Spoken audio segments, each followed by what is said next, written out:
కార్మికుల సమస్యల పరిష్కారం కోసం, హక్కుల సాధన కోసం నిరంతరం పోరాడుతున్నటువంటి సిఐటియు 55వ ఆవిర్భావ దినోత్సవ సందర్భంగా ఈరోజు సిఐటియు రాజన్న సిరిసిల్ల జిల్లా కమిటీ ఆధ్వర్యంలో సిఐటియు ఆఫీస్ వద్ద జెండా ఆవిష్కరణ కార్యక్రమాన్ని చేపట్టుకోవడం జరిగింది. మరి గత 1970 మే 30న సిఐటియు కార్మిక వర్గ సమస్యల పరిష్కారమే ధ్యేయంగా కార్మిక వర్గ ఐక్యత, కార్మిక వర్గ యొక్క సమస్యల పరిష్కారం కోసం ఏర్పడినటువంటి సంఘం సిఐటియు ఇప్పటి వరకు మన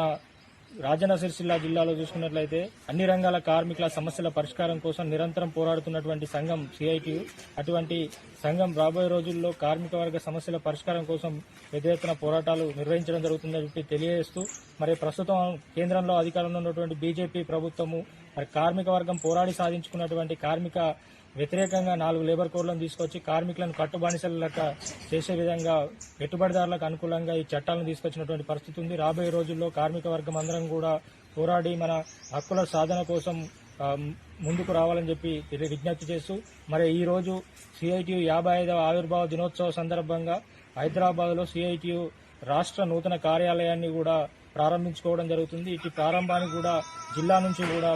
కార్మిక వర్గ నాయకత్వ ప్రతినిధులందరం కూడా హాజరు కావడం జరుగుతుంది. రాబోయే రోజుల్లో ఈ యొక్క సిఐటియు రాష్ట్ర కార్యాలయం కార్మికుల ఉద్యమ పోరాట కేంద్రంగా కార్మిక వర్గానికి మరింత సేవలు అందించడానికి ఈ కార్యాలయం ఉపయోగపడుతుందని తెలియజేస్తూ, రాబోయే రోజుల్లో జిల్లాలోని అన్ని రంగాల కార్మికులందరూ కూడా మన హక్కుల సాధన కోసం సిఐటియు అండగా ఉండాలని, కార్మికులందరూ కూడా కలిసి పోరాటాల్లో కలిసి రావాలని చెప్పి విజ్ఞప్తి చేయడం జరుగుతూ ఉంది.